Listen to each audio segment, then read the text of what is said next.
pada hari ini, hari kedua, kita akan melakukan PJI ya, peluncuran jaringan irigasi di Lawi Bulan.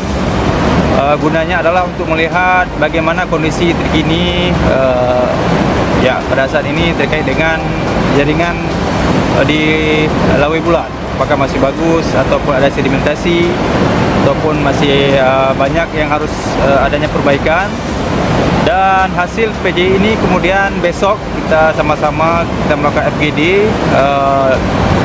dari peserta yang hari pertama. Kita akan melakukan banyak brainstorming dengan peserta terkait dengan masalah dan tantangan yang hadapi, serta mungkin kita cari solusi sama-sama terkait dengan penanganan masalah di DI Lawi Bulan ini.